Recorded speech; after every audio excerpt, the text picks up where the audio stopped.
بسم اللہ الرحمن الرحیم ولا يحصي نعماءه العادون ولا يعدي حقه المجتهدون الذي ليس لصفته حد محدود ولا نعت موجود ولا وقت معدود ولا أجل ممدود فطر الخلائق بقدرته ونشر الرياح برحمته الصلاة والسلام على الرسول المسدد المصطفى العمجد المحمود الأحمد سيدنا ومولانا ومولى الكونين جد الحسن والحسين معاني أبا القاسم محمد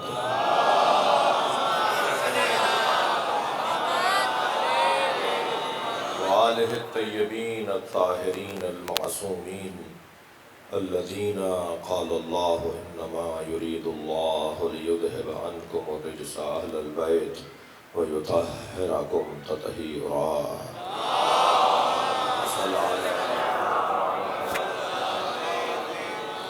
ولعنة الله على أعدائهم أجمعين من يوم عداوتهم إلى قيام يوم الدين أما بعد قال الحكيم في قرآن الكريم بسم الله الرحمن الرحيم وقفوهم إنهم مسؤولون صلوات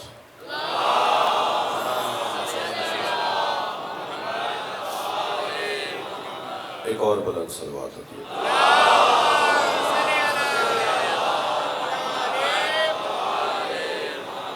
گلشن حدید اسٹیل ٹاؤن ان علاقوں کی یہ تاریخی سالانہ مخصوصی ہے اپنی حاضری کو بلند صلوات کے ذریعے ثابت کریں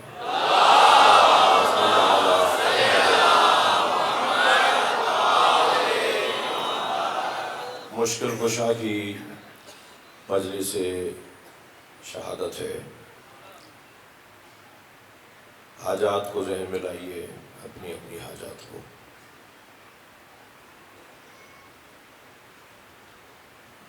دینے والوں کے پاس کمی نہیں ہے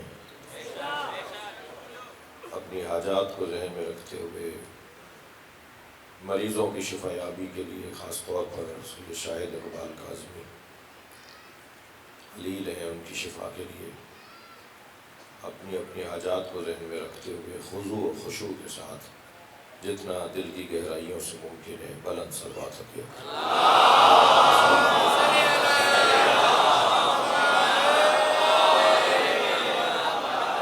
سورہ مبارکہ صافات کی 24ویں آیت میں نے آپ کے سامنے پڑھی ہے آیت بھی پوری ہے یعنی معمولاً خطبہ و ذاکرین آیت بڑی طویل ہوتی ہے درمیان میں سے وقف جائز کا حصہ لے کر اسے عنوان گفتگو قرار دیتے ہیں جو جائز ہے ٹھیک ہے جب وہ وقف جائز ہے وہ جب جملہ مکمل ہے تو پھر اس کو عنوان گفتگو قرار دیا جاتا ہے اور پھر اس پر مجلس پڑھی جاتی ہے بہت سامنے کی مثال ہے قُلْ لَا أَسْأَلُكُمْ عَلَيْهِ أَجْرًا إِلَّا الْمَوَدَّةَ فِي الْقُرْبَى یہ آیت پڑھی جاتی ہے ہماری جبکہ یہ پوری آیت نہیں ہے یہ آیت کا درمیانہ ایک حصہ ہے مگر چونکہ بات پوری ہے اس لیے خطبہ و ذاکرین کیا کرتے ہیں کہ وہ ایک درمیانہ حصہ لے کر اپنے مطلب کا جو مضمون میں آیا ہوتا ہے اس کو جملے کو لے کر آیت کا حصہ پڑھ دیتے ہیں اور مجلس بھی پوری ہو جاتی ہے جبکہ یہ آیت اگر پوری پڑھی جائے گی تو یہاں سے شروع ہوتی ہے یہ سورہ شورى کی آیت ہے 24ویں آیت ہے یہ آیت شروع ہوتی ہے ذَلِكَ الَّذِي يُبَشِّرُ اللَّهُ عِبَادَهُ الَّذِينَ آمَنُوا وَعَمِلُوا الصَّالِحَاتِ قُلْ لَا أَسْأَلُكُمْ عَلَيْهِ أَجْرًا إِلَّا الْمَوَدَّةَ فِي الْقُرْبَى وَمَنْ يَقْتَرِفْ حَسَنَةً نَزِدْ لَهُ فِيهَا حُسْنًا إِنَّ اللَّهَ غَفُورٌ شَكُورٌ یہ پوری آیت ہے یعنی اس کے پہلے بھی اس کے بعد میں بھی آیت ہے مگر درمیانہ حصہ لے کر ہم پڑھ دیتے ہیں تو بعض اوقات ایسا ہوتا ہے لیکن یہ جو آیت میں نے آپ کے سامنے پڑھی ہے یہ پوری ہی آیت اتنی ہی ہے آیت اتنی ہی ہے وَقِفُوهُمْ إِنَّهُمْ مَسْئُولُونَ آیت پوری ہے سورہ صافات کی آیت ہے 24ویں آیت ہے قرآن کی ماہ مبارک ہے قرآن پڑھنے والے بیٹھے ہوئے ہیں جتنا قرآن ماہ رمضان میں پڑھا جاتا ہے سال بھر نہیں پڑھا جاتا تو اس لیے مجھے تھوڑا سا قرآن پر بھی ایک بات کرنے دیں قرآن کی کچھ آیات تو ایسی ہیں جنہیں فریم کروا کر، تغرا بنوا کر اپنے آفسوں میں، اداروں میں، گھروں میں، ڈرائنگ روموں میں لگانے کی ضرورت ہے، اپنی کمپنیوں میں، اپنے آفسوں میں لگانے کی ضرورت ہے، تاکہ آتے جاتے قرآن کی آیت ہم سے بات کرے اور ہم اس کو جواب دینے کے قابل بنیں۔ مثلاً سلطان بھائی، مثلاً ایک آیت فَأَيْنَ تَذْهَبُونَ، یہ سورہ تکویر کی آیت ہے۔ اللہ پوری آیت ہے، یہ بھی کتنی مختصر آیت ہے، فَأَيْنَ تَذْهَبُونَ، اس سے زیادہ اور چھوٹی آیت کیا ہوگی، یعنی 2 لفظوں پر مشتمل آیت ہے۔ فَأَيْنَ تَذْهَبُونَ، اللہ ہم سے پوچھ رہا ہے کہاں جا رہے ہو؟ ہاں، آیت کا ترجمہ ہے اللہ ہم سے پوچھ رہا ہے کہاں جا رہے ہو؟ اگر جانے کا جواب ہے تو جاؤ، ورنہ کیوں جا رہے ہو؟ اگر اللہ کو ہم جواب ہی نہیں دے سکتے کہ ہم کہاں جا رہے ہیں، جانا ہمارا ویسے ہی اخلاقی طور پہ ٹھیک نہیں ہے، جانا ویسے ہی ہمارا انسانی طور پہ ٹھیک نہیں ہے، شرعی طور پہ وہ جانا ٹھیک ہی نہیں ہے، بھائی پر مقدمہ کرنے جا رہا ہے، بہن کا حق کھانے جا رہا ہے، تو کہاں جا رہا ہے بھائی؟ اللہ پوچھ رہا ہے کہاں جا رہے ہو؟ عزیزان گرامی، مجلس ہے دسترخوان ہے مولا علی کا، یہ مجلس دسترخوان ہے مولا علی کا، اور جتنی دیر سے مجلس ہو رہی ہے اور جب تک جاری رہے گی، ایک ایک لمحہ علی کے دسترخوان کی غذا بٹے گی۔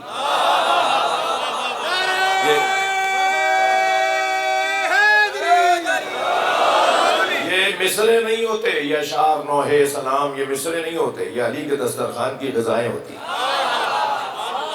یہ جو جملے میں کر رہا ہوں، یہ جو باتیں میں کر رہا ہوں، یہ قرآن اور قرآن کی تفسیر بیان کرنے کی کوشش کروں گا، ایک ایک جملہ مولا کے دسترخوان کا ایک غذا ہے۔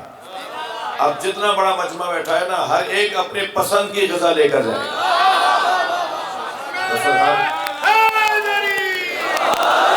جسے جو چیز کام آئے گی وہ چیز اس پوری مجلس میں سے لے کے جائے گا۔ تو یہ فلسفہ ہے اس مجلس کا، یہ مقصد ہے اس مجلس کا۔ تو عزیزوں، ایک جملہ یہی کہہ دیتا ہوں کہ اللہ نے ہمیں 3 چیزیں دے کر بھیجا ہے۔ آپ گھڑی میرے سامنے رکھیے تاکہ میں اپنے وقت پہ اتروں، بعد میں اٹھا لینا۔ اللہ نے 3 چیزیں دے کر ہمیں بھیجا ہے۔ ہم میں سے کوئی ڈاکٹر پیدا نہیں ہوا، ہم میں سے کوئی انجینئر پیدا نہیں ہوا، ہم میں سے کوئی مفتی مجتہد پیدا نہیں ہوا۔ ہم یہاں پر دنیا میں آئے ہیں 3 چیزیں لے کر، ایک روح، ایک بدن اور ایک تعلقات۔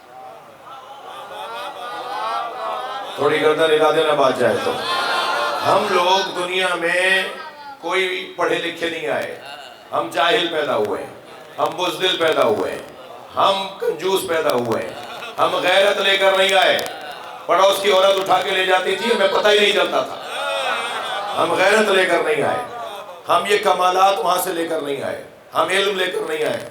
واللہ اخرجکم من بطون امہاتکم لا تعلمون شیئا، تم ماں کے شکم سے دنیا میں اس حالت میں آئے کہ شے کے بارے میں نہیں جانتے تھے، کچھ نہیں جانتے تھے، تم جاہل پیدا کیے گئے ہو۔ ہم دنیا میں آئے ہیں، عزت لے کر نہیں آئے، ہم دنیا میں عزت لے کر نہیں آئے۔ مثال دے دوں، آج بھی بچپن کے دوست کہتے ہیں ہم نے اس کا بچپن دیکھا ہے، اماں نے کچھ پہنا دیا تو پہن لیا، اور اماں نے کچھ نہیں پہنایا تو ایسے ہی۔ عزت کہاں لے کر آئے؟ ہم دنیا میں غیرت لے کر نہیں آئے۔ پڑوس کی بچی لے جاتی تھی، خالہ مجھے بڑا اچھا لگتا ہے، پیارا سا بچہ ہے، آپ کا لے جاؤں اسے گھر، اور اماں دے دیتی تھی، اور 1 گھنٹے بعد خیال آتا تھا کہ بچہ میرا پڑوس میں گیا ہوا ہے، جب ڈھونڈنے جاتی تھی تو چوتھے گھر سے نکلتا تھا۔ تو یہ غیرت مند کہاں ہے؟ جو چاہے گود میں اٹھا لے تو غیرت مند کہاں ہے؟ جس کی گود میں چاہے چلا جائے، یہ غیرت مند کہاں ہے؟ اگر فرد کسی اور کی گود میں پلے تو وہ غیرت مند نہیں ہے، اور اگر ملک کسی اور کی گود میں پل رہا ہو،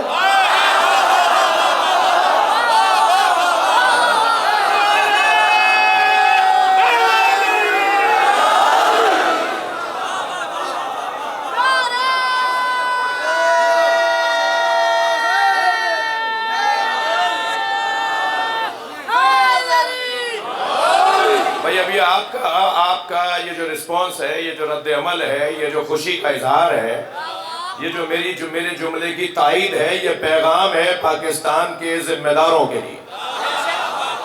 پاکستان ہم نے ہندوستان سے آزاد کروا کر، انگریز سے آزاد کروا کے امریکہ کی گود میں نہیں دیا تھا۔ لبیک یا حسین،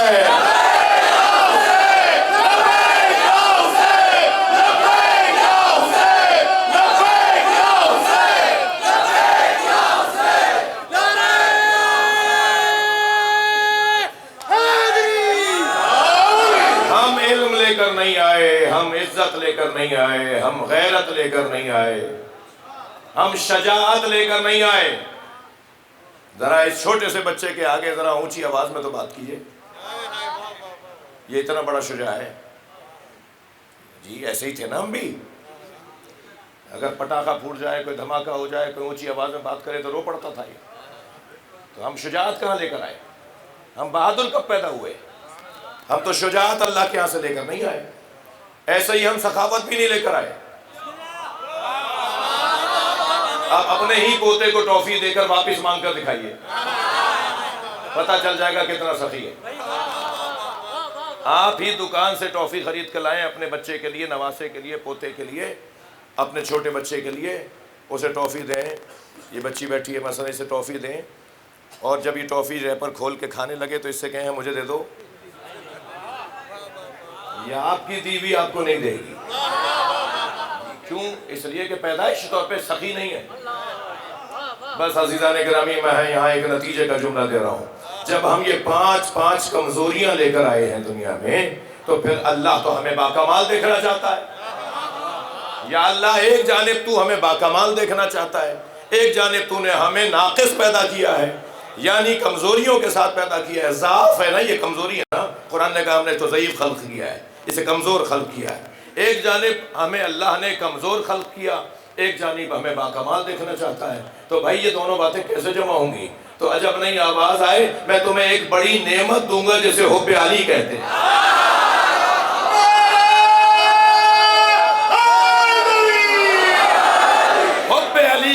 حب علی کی نعمت میں تمہیں دوں گا، تم اگر علی سے جڑ جاؤ گے تو علی وہ ہے جو دنیا میں آیا ہے تو عالم آیا ہے۔ نبی کی گود میں آ کے کہا تورات سناؤں، انجیل سناؤں، قرآن سناؤں۔ ابھی قرآن نازل نہیں ہوا تھا کہ علی قرآن سنا رہے ہیں۔ یہ وہاں سے علم لے کر آئے ہیں، یہ وہاں سے شجاعت لے کر آئے ہیں۔ اللہ اکبر، یہ ماں کی گود میں بانٹنے والے ہیں، یہ وہاں سے سخاوت لے کر آئے ہیں۔ توجہ کر رہے ہیں آپ؟ یہ وہاں سے شجاعت لے کر آئے ہیں۔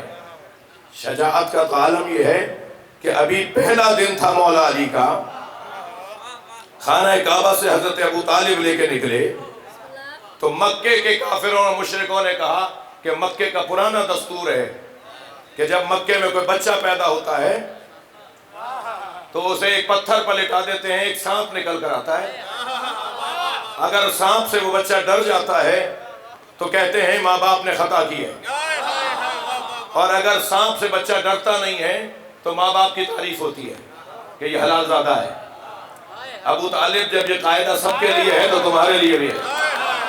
حضرت ابو طالب کو کیا اضطراب، فوراً حضرت ابو طالب نے اس پتھر پہ لے جا کے مولا علی کو لٹا دیا۔ سب دور کھڑے دیکھ رہے تھے کہ پہاڑوں سے ایک اژدہا نکل کر آیا، اور اژدہے نے آ کر مولا علی پر اپنا پھن پھیلایا، اور جب علی پر اژدہے نے خود کو بلند کیا تو مولا نے ننھے دونوں ہاتھ اٹھائے اور اژدہے کے منہ میں دونوں طرف سے پکڑ کے اسے چیر دیا۔ جیسے ہی مولا علی نے اژدہے کو دو نیم کیا، پھاڑ دیا، تو دور سے حضرت فاطمہ بنت اسد نے دیکھ کے فرمایا حیا درہ، حیا سانپ کو کہتے ہیں، درہ کسی چیز کے چیرنے کو کہتے ہیں۔ آپ حیا درہ کو جلدی جلدی بولیے تو حیدرہ آ جائے گا۔ حیدر کا مطلب ہے سانپ اور شیر کو پھاڑنے والا۔ توجہ کر لی آپ نے؟ آگے بڑھے حضرت ابو طالب اپنے بچے کو سینے سے لگایا، پیار کر کے جانے لگے کہ ایک مرتبہ وہی یہودی اور عیسائی عالم سامنے آ کے کھڑے ہو کر کہنے لگے ابو طالب کہاں جا رہے ہو؟ حضرت فرمایا تم نے کہا تھا، میں نے لٹا دیا، میرے بچے کو سانپ نے آ کر سانپ قریب آیا، میرے بچے نے سانپ کو پھاڑ دیا. کہنے لگے نہیں، مسئلہ تو اور پیچیدہ ہو گیا. مسئلہ پیچیدہ یہ ہو گیا کہ آج کے بعد ہم کیسے طے کریں گے کون حلال زادہ ہے.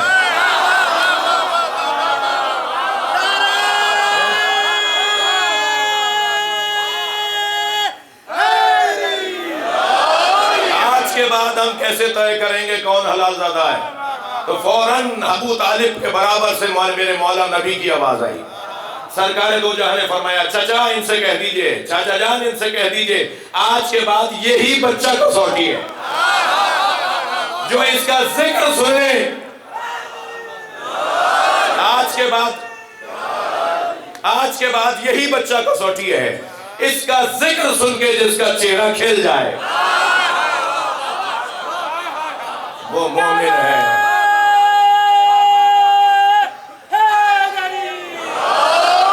اور جس کا چہرہ اتر جائے وہ منافق ہے. کوئی دنیا میں نہیں ہے مگر یہ کہ اگر حلال زادہ ہے تو علی سے محبت کرے گا. جی، دو لوگوں کو کہا گیا ہے کہ علی سے نفرت کرنے والے دو طرح کے لوگ، علی سے بغض رکھنے والے دو طرح کے لوگ. ایک وہ جن کے ماں باپ نے غلطی کی، اور ایک منافق. منافق کا کوئی کام علی سے نہیں ہے. اسی لیے ہم بار بار کہتے ہیں کہ علی کے ذکر میں آ کے بیٹھو، اگر منافقت کی کوئی بیماری آ رہی ہے تو چلی جائے گی.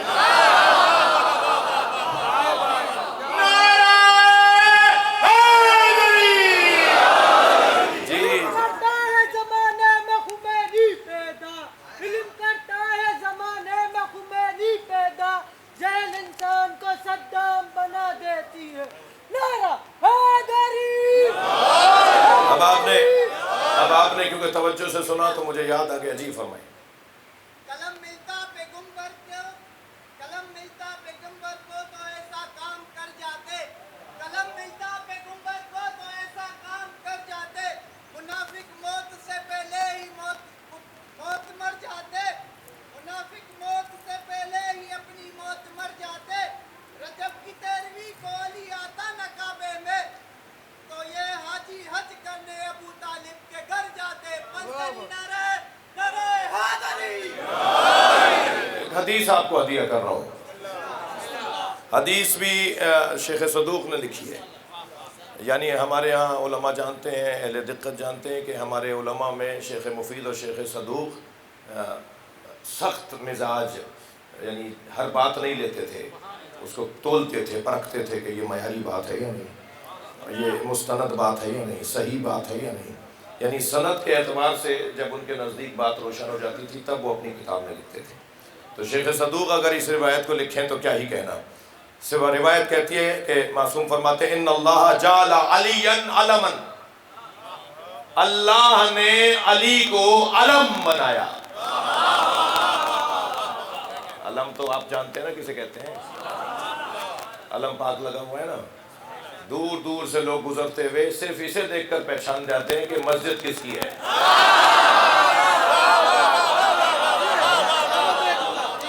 جی، دور سے معلوم ہو جاتا ہے کہ یہ گویا پتہ ہے اس مسجد کا. علم اس مسجد کا، اس امام بارگاہ کا پتہ ہے. تو علم کو، علم یعنی جسے بلند کیا جائے، جسے اتنا اونچا کیا جائے، جسے بلند رکھا جائے، جو نشانی بن جائے، جو علامت بن جائے. اب آپ کو بتاؤں میں، ہمارا کربلا کا تو علم یہ ہے، حسین مولا کا تو علم یہ ہے، اللہ کے علم کو علی کہتے ہیں.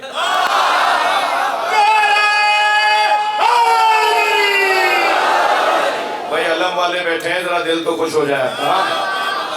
اللہ کے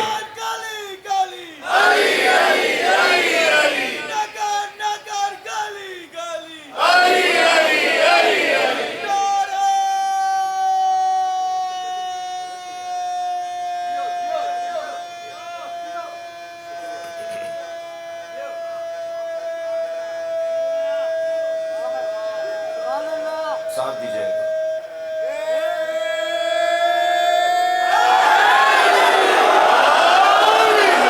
جزاک اللہ، جزاک اللہ. یہ مجلس کا حصہ ہے. جی، وقت تنگ ہوتا جا رہا ہے مگر یہ مجلس کا حصہ ہے.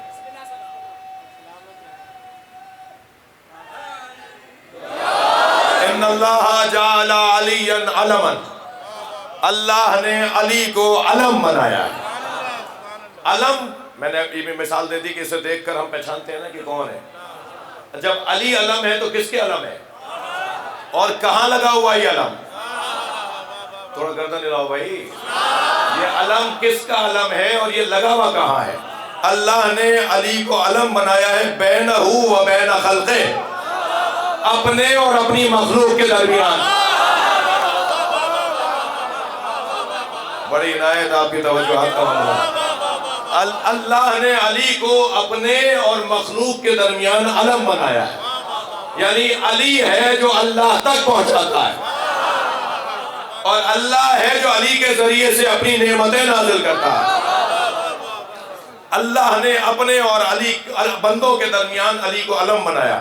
لیسا بینہ و بینہ علم غیرہ، اور یہ بھی یاد رہے، تاکید ہے جملے کے اندر، حدیث کے اندر، یہ بھی یاد رہے کہ علی کے علاوہ کوئی اور علم نہیں ہے۔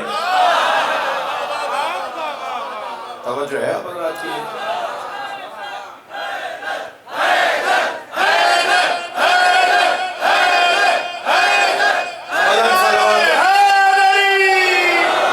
اب اس کے بعد والا فقرہ، بات آگے بڑھتی ہے۔ فمن تبع کان مومنا، جس نے اس اللہ کے علم کی اتباع کی وہی مومن ہے۔ کون ہے مومن بھائی؟ مومن کہتے کسے ہیں بھائی؟ مومن اسے کہتے ہیں جو علی کی اتباع کرے۔ حدیث سے استفادہ کر رہا ہوں۔ فمن تبع کان مومنا ومن جحد کان کافرا، اور جس نے علی کا انکار کیا، جس نے علی سے روگردانی کی، کافر ہے، وہ کافر ہے۔ بات پوری نہیں ہوئی بھائی، دوبارہ سنیے۔ من تبع کان مومنا ومن جحد کان کافرا، جو علی کی اتباع کرے مومن، جو علی کے مخالف ہو جائے کافر۔ ومن شک فیہ مشرکا، اور جس نے علی پہ شک کیا وہ مشرک۔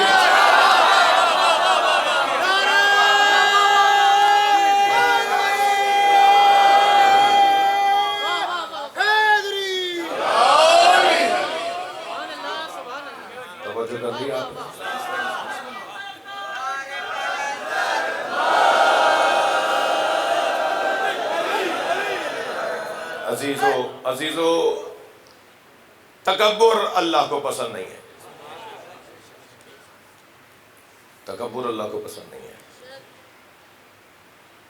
میں مجلس پڑھ رہا ہوں کراچی سندھ کے صدر مقام میں، اور مجھے سندھ کے سندھیوں سے نسبتاً زیادہ پیار ہے۔ اس کا ایک سبب ہے، کوئی خوشنودی، کوئی چاپلوسی نہیں ہے، کوئی خوش آمدی نہیں ہے، اس کا ایک سبب ہے، اور اس کا سبب یہ ہے کہ ان کی عادتوں میں، ان کی ثقافتوں میں انکساری ہے۔ ان کی ثقافت کا حصہ ہے انکساری۔ جی سید کے ساتھ تو برابر میں نہیں بیٹھیں گے، سید کے گھٹنے کو ہاتھ لگائیں گے، جب یہ بات کر رہے ہوتے ہیں تو ہاتھ جوڑ کر بات کرتے ہیں، تو ہاتھ تو وہی جوڑتا ہے جس کے یہاں تکبر نہ ہو، یعنی عاجزی کا اظہار کر رہے ہوتے ہیں، خاکساری کا اظہار کر رہے ہوتے ہیں۔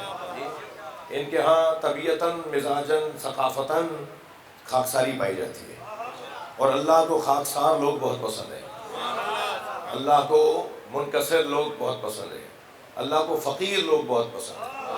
ہاں 200 ایکڑ زمین ہو پھر بھی فقیر ہو، یہ ہو سکتا ہے۔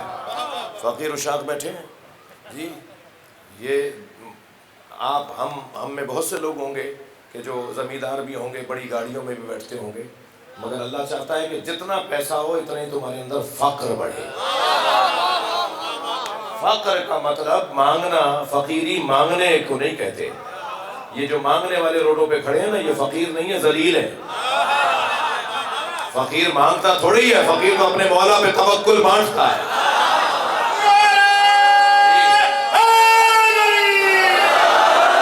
فقیر کا کام ہے اپنے مولا پہ توکل بانٹنا۔ فقیر دینے والا ہوتا ہے، لینے والا نہیں ہوتا۔ جی بڑی لذیذ وادی ہے جس میں اس وقت آ گیا ہوں، لیکن میں اپنے مضمون محفوظ بھی رکھنا چاہتا ہوں۔ تکبر اللہ کو پسند نہیں ہے۔ میں ان بچوں جوانوں سے کہہ رہا ہوں کسی سے تکبر نہیں کرو، غرور نہیں کرو۔ ایک جملہ تو اپنی لغت سے نکال کے پھینک دو، اور وہ یہ مجھے نہیں جانتے میں کون ہوں۔ یہ والا جو جملہ ہے تم مجھے نہیں جانتے میں کون ہوں، یہ جملہ اپنی لغت سے نکال دو۔ کوئی اگر تم سے بات کرے، آپ سے کوئی بات کرے، کوئی آپ سے سخت بات کر دے تو اس کو ہی پلٹ کے یہ نہیں کہو تم مجھے نہیں جانتے میں کون ہوں۔ کوئی پولیس مین، کوئی اداروں کے لوگ، اسکاؤٹس کے جوان اگر پوچھ رہے ہیں بھائی شناخت کرواؤ، اپنی چیکنگ کرواؤ، تو کیا مجھے نہیں جانتے میں کون ہوں۔ علی والے اپنی لغت سے یہ جملہ نکال دیں۔ جو یہ کہتا ہے نا تم مجھے نہیں جانتے میں کون ہوں، تو تم اسے کہو کہ تم خود اپنے آپ کو نہیں جانتے کہ تم کون ہو۔ اگر تم اپنے آپ کو جانتے ہوتے تو کبھی بھی یہ جملہ نہ بولتے۔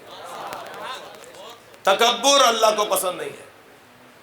عزیزوں میں ایک جملہ اور کہوں گا، مولا کا دسترخوان ہے، اپنے وقت کا بھی مجھے اندازہ ہے، اپنی اوقات کا بھی مجھے اندازہ ہے جی۔ بھائی بھائی سے لڑے یہ علی کو پسند نہیں ہے، اور بہن بھائی کا رشتہ جو اللہ نے بنایا ہے وہ تو حسن زندگی ہے جی۔ خواتین کے 4 روپ ہیں، جلدی سے عرض کر رہا ہوں، کبھی تفصیل سے مجھے آپ یاد دلائیں گے تو بیان کروں۔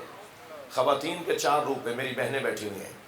ایک ہے تمہید زندگی، ایک ہے اصل زندگی، ایک ہے نتیجہ زندگی، ایک ہے حسن زندگی۔ تمہید زندگی بیٹی کو کہتے ہیں، یہ جیسے ہی گھر میں آتی ہے نا تو جینے کا مزہ آتا ہے، جیسے ہی نظر آتی ہے جینے کا حوصلہ ملتا ہے۔ بھائی میری اور آپ کی کیا حیثیت ہے جب نبی کو بیٹی سے حوصلہ ملے،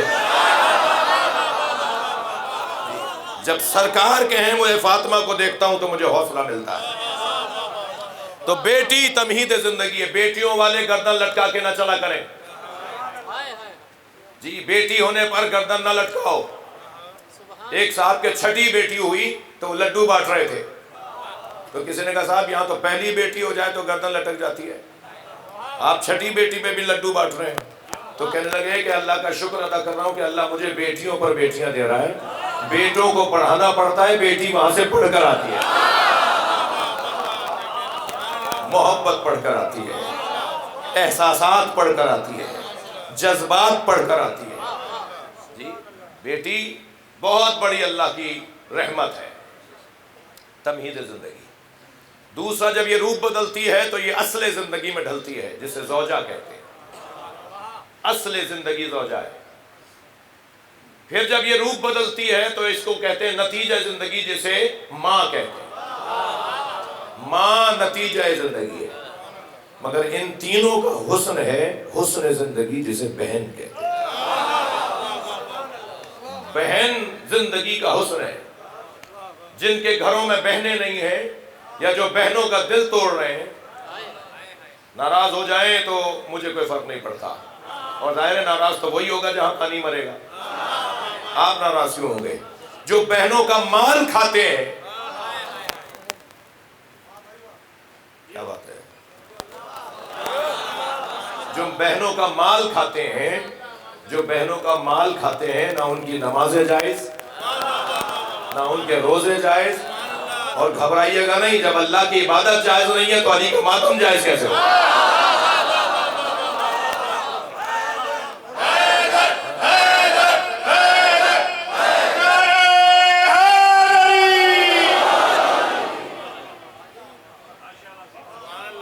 دیکھ رہا ہوں میں کوئی ذرا گھبراہٹ سی۔ نہیں بھائی، طے کرو آج مولا علی کی مجلس میں۔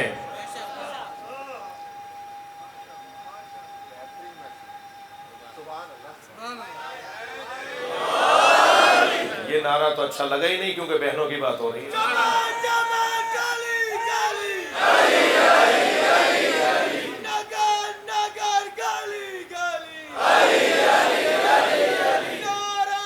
جی حضور۔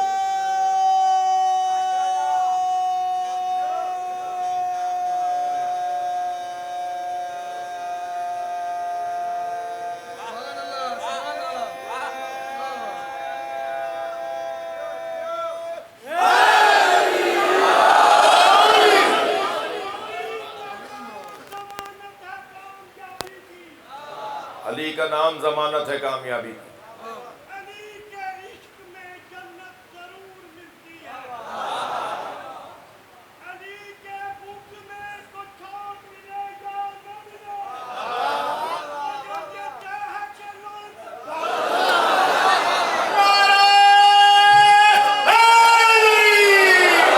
بھائی بہت دیر آپ کو میں سخت باتوں میں نہیں رکھنا چاہتا، لیکن آپ نے بہنوں کا حق دینے پر نعرہ لگایا ہے. نعرے کا مطلب یہ ہے کہ آج علی سے طے کر کے جاؤ، جس کے پاس بہن کا حق ہے وہ دے گا. نہیں اس پہ رسپانس نہیں آیا. خدا کے واسطے مولا علی کا واسطہ دے رہا ہوں، آج طے کر کے جاؤ کہ جس کے پاس بہن کا حق ہے وہ بہن کو دے گا. نہیں بول رہے نا آپ، میں کیا کہوں؟ بلند صلوات ہدیہ کریں محمد و آلہ.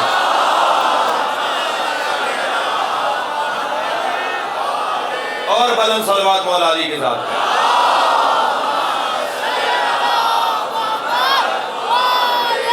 میں اپنے مضمون پر ہوں، بات بہت ہی روشن کرنے جا رہا ہوں.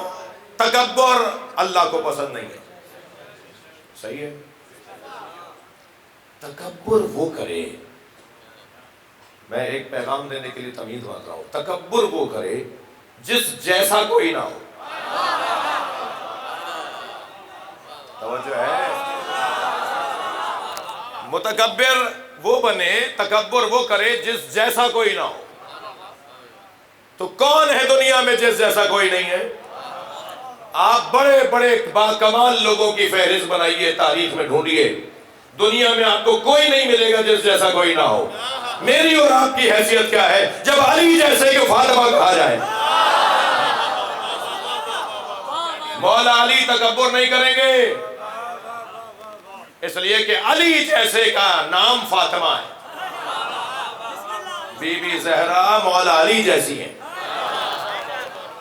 اگر سیدہ نہ ہوتی تو علی جیسا کوئی نہیں تھا. اگر رسول کی ذات نہ ہوتی تو علی جیسا کوئی نہیں تھا. مجھے اپنے شعر دو مصرے یاد آ رہے ہیں. میں نے عرض کیا تھا ایک کلام کے اندر کہ حقیقتاً ابو طالب کے لاڈلے کے سوا. مگر مطلب سن لیجئے پہلے. جہان حسن سے یہ انقلاب ہو نہ سکا، جہان حسن سے یہ انقلاب ہو نہ سکا، محمد عربی کا جواب ہو نہ سکا. اور کرم نگاہی آقا ہے بوذر و سلمہ.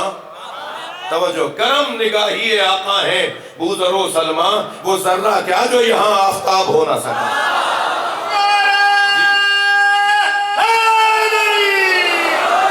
اب وہ ایک شعر جس کی خاطر میں نے آپ کو دو شعر سنا دیے، جو میرے مضمون میں تھا کہ حقیقتاً ابو طالب کے لاڈلے کے سوا، حقیقتاً ابو طالب کے لاڈلے کے سوا کوئی بھی مثل رسالت و آب ہو نہ سکا.